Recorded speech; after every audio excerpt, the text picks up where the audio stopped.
प्यारे साथियों, स्वागत है आप सबका सीके क्लास में। तो आज हम लोग जानेंगे infinitive with verb to have. ठीक है, सबसे पहले जानते हैं ये इन्फिनिटिव क्या होता है। सबसे पहले जानते हैं ये इन्फिनिटिव क्या होता है। ठीक, सिंपल सा चीज है, गो, कम, ईट, सीट, टीच,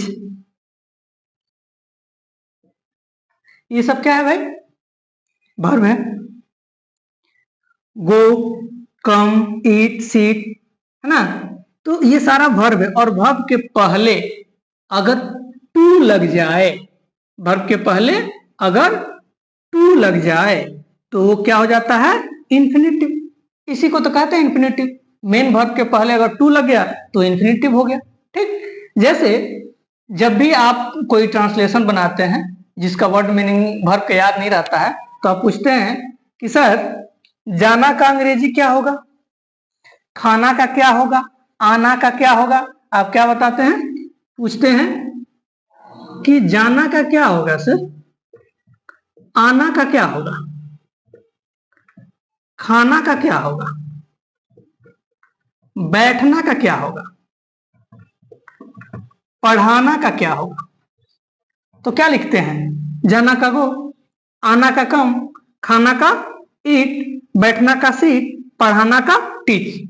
लेकिन जाना का गो नहीं होता है, आना का कम नहीं होता है, खाना का ईट नहीं होता है, बैठना का सीट नहीं होता है, पढ़ाना का टीच नहीं होता है।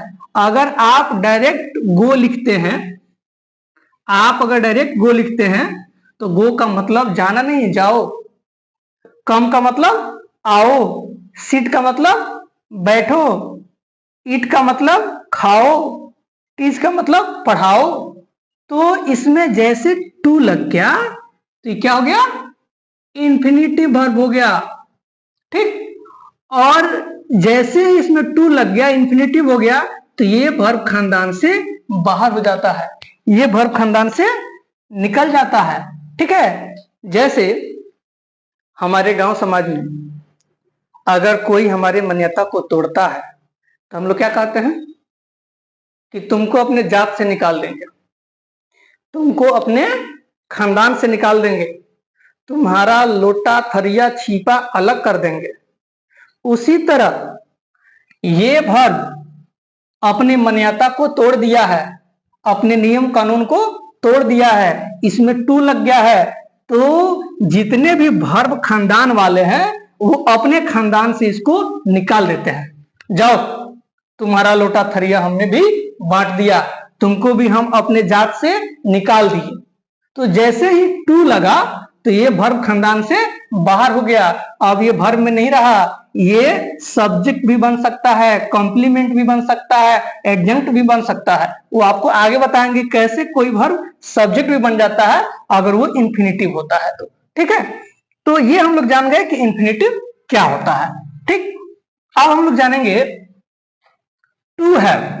हैव का रूप कैसे चलता है ना। हैव कैसे तीन टेंस में बटा हुआ है। क्या होता है भाई? हैव।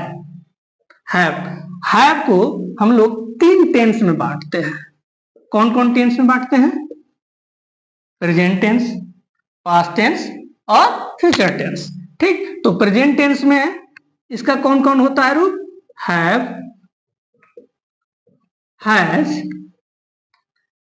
और पास्ट में होता है हैड, और फ्यूचर में होता है शैल हैव, विल हैव। ठीक है, तो ये हैव हैज हो जाता है प्रेजेंट टेंस के लिए,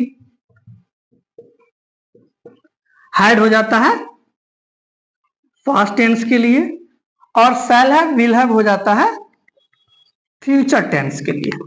ठीक है, अब इन सारे सेंटेंस को एक बार देखिए, ये सारे वाक्य को एक बार देखिए। मुझे जाना है, मुझे जाना पड़ता है, आपको जाना होगा, मुझे जाना था, मुझे जाना पड़ा, या मुझे जाना होता था। ये सब में क्या बोध हो रहा है? अनिवार्यता, आवश्यकता, बाध्यता। ये बाध्यता का शो कर रहा है कि ये मुझे जाना ही होगा, मुझे जाना होगा, मुझे खाना होगा, आपको ये काम करना पड़ेगा। ठीक, तो ये सारा का सारा जितना भी सेंटेंस है, जितना भी वाक्य है, इस सभी में आवश्यकता का बोध हो रहा है, अनिवार्यता का बोध हो रहा है, बाध्यता का बोध हो रहा है। अब इसको हम लोग बनाएंगे कैसे? अभी अब क्या देखें कि हैव को हम लोग 3 टेंस में डिवाइड किए। प्रेजेंट टेंस में हैव हैज, पास्ट टेंस में हैड और फ्यूचर टेंस में शैल हैव, विल हैव। ठीक, अब इसमें बनाएंगे कैसे? आइए हम लोग बनाते हैं। जैसे इसमें क्या है? मुझे जाना है, मुझे जाना है, या मुझे जाना पड़ता है, या मुझे जाना होता है, एक ही बात है। तो आई हैव टू गो, गो में टू लग गया, तो ये क्या हो गया? इंफिनिटिव हो गया। तो आई हैव टू गो, मुझे जाना है, या मुझे जाना पड़ता है, या मुझे जाना होता है। उसी तरह मुझे जाना था, मुझे जाना पड़ा, या मुझे जाना होता था, तो क्या हो जाएगा? I had to go. मुझे जाना होगा या आपको जाना पड़ेगा, तो क्या हो जाएगा? आई शैल हैव टू गो। ठीक है, तो मुझे जाना है, मुझे जाना पड़ता है, मुझे जाना होता है, ये किस में है? प्रेजेंट टेंस में है। मुझे जाना था, मुझे जाना पड़ा, मुझे जाना होता था, ये क्रिया बीत गया है पास्ट टेंस में, और मुझे जाना होगा ये फ्यूचर में है, तो आई शैल हैव टू गो। ठीक, तो इस तरह से आप बहुत सारा सेंटेंस बनाइएगा, और प्रैक्टिस के लिए हम लोग देखते हैं। मुझे अंग्रेजी बोलना है, आइए कुछ और प्रैक्टिस करते हैं। ठीक है, ये 3 टेंस में हम दिए हैं, मुझे जाना है, मुझे जाना था और मुझे जाना होगा। तो मुझे जाना है प्रेजेंट टेंस, मुझे जाना था पास्ट टेंस, मुझे जाना होगा फ्यूचर टेंस। तो पहले प्रेजेंट टेंस का स्ट्रक्चर हम देखते हैं। तो हैव हैज वाला का स्ट्रक्चर हो जाएगा सब्जेक्ट प्लस हैव, या has plus infinitive, infinitive full stop, या अदर वर्ड लिख सकते हैं। ठीक, अब यहां सब्जेक्ट रहेगा और हैव या हैज रहेगा, है ना। तो यहां क्या हम लोग बनाए थे? आई हैव टू गो, मुझे जाना है, तो आई क्या हो गया? सब्जेक्ट हो गया, है ना। और सब्जेक्ट कैसा है? फर्स्ट पर्सन है, तो फर्स्ट पर्सन के साथ हैव लगता है ना। तो हैव या हैज में से हैव लग गया। इंफिनिटिव क्या है भाई? वर्ब में टू लगा दीजिए, तो वर्ब के पहले टू लग गया, तो ये क्या हो गया? इंफिनिटिव हो गया, और यहाँ फुल स्टॉप हो गया। ठीक, अब हम लोग जानेंगे कि हैव और हैज कहां लगाएंगे और किस किस सब्जेक्ट के साथ लगाएंगे। ठीक है, तो हैव हैज का एक रूल्स है कि थर्ड पर्सन के सिंगुलर के साथ हैज लगता है और बाकी सभी के साथ हैव लगता है। अभी थर्ड पर्सन क्या है ये थोड़ा सा जान लेते हैं। First person, second person, third person, ये पर्सन 3 तरह का होता है। ठीक है, तो आई और we first person, you second person, बाकी सारा थर्ड पर्सन। फर्स्ट पर्सन में मात्र 2 ही होता है, आई और वी। एकदम ध्यान से जानना है, फर्स्ट पर्सन में मात्र 2 ही होता है, आई और वी, और सेकंड पर्सन मात्र एक ही होता है, यू। इसके अलावा बाकी सारा का सारा थर्ड पर्सन, है ना। लाखों करोड़ों अरबों खरबों थर्ड पर्सन हो सकता है। तो हमको हैज कहाँ लगाना है? थर्ड पर्सन के सिंगुलर रहेगा तब। तो ये तो फर्स्ट पर्सन है और ये सेकंड पर्सन है, तो इतने से कुछ सोचना नहीं है। अगर ये तीनों रहे तो उसके साथ हर हाल में हैव लगेगा, क्योंकि ये थर्ड पर्सन नहीं है। इसके अलावा जो भी सब्जेक्ट रहेगा तो उसमें देखना है कि किसमें हैज लगेगा, किसमें हैव लगेगा। इसके अलावा जो भी रहेगा वो थर्ड पर्सन होगा। अगर वो थर्ड पर्सन का सिंगुलर है, एक है, तो हैज। अगर एक से ज्यादा है, प्लूरल है, तो हैव। ठीक, आइए इस पे कुछ हम लोग प्रैक्टिस करते हैं। ठीक है, अब यहां है you have to teach me, you have to teach me. है ना, आपको मुझे पढ़ाना है या आपको मुझे पढ़ाना पड़ता है। तो यू क्या हो गया भाई, सब्जेक्ट। और कैसा सब्जेक्ट है, सेकंड पर्सन है। तो सेकंड पर्सन यानी फर्स्ट पर्सन और सेकंड पर्सन के साथ हैव, है ना, बाकी सभी के साथ हैज। तो हैज थर्ड पर्सन के सिंगुलर के साथ, तो थर्ड पर्सन के सिंगुलर तो है नहीं, ये तो सेकंड पर्सन है, तो आई वी यू रहेगा तो हैव लगेगा ही। तो हैव या हैज में से हैव हो गया, और यहां वर्ब में टी जोड़ दिए तो ये हो गया इंफिनिटिव और ये हो गया ऑब्जेक्ट। ठीक है, उसी तरह अगर रहेगा सी, ही, इट, दे, राम, तो क्या लगेगा, सी क्या है भाई, थर्ड पर्सन के सिंगुलर, तो क्या लगेगा हैज। ही क्या है, थर्ड पर्सन के सिंगुलर, हैज। इट क्या है, थर्ड पर्सन के सिंगुलर, हैज। दे क्या है, थर्ड पर्सन है लेकिन प्लूरल है, दे का मतलब वे लोग, वे मतलब ढेर लोग, तो ये प्लूरल हो गया, तो यहां क्या लगेगा हैव।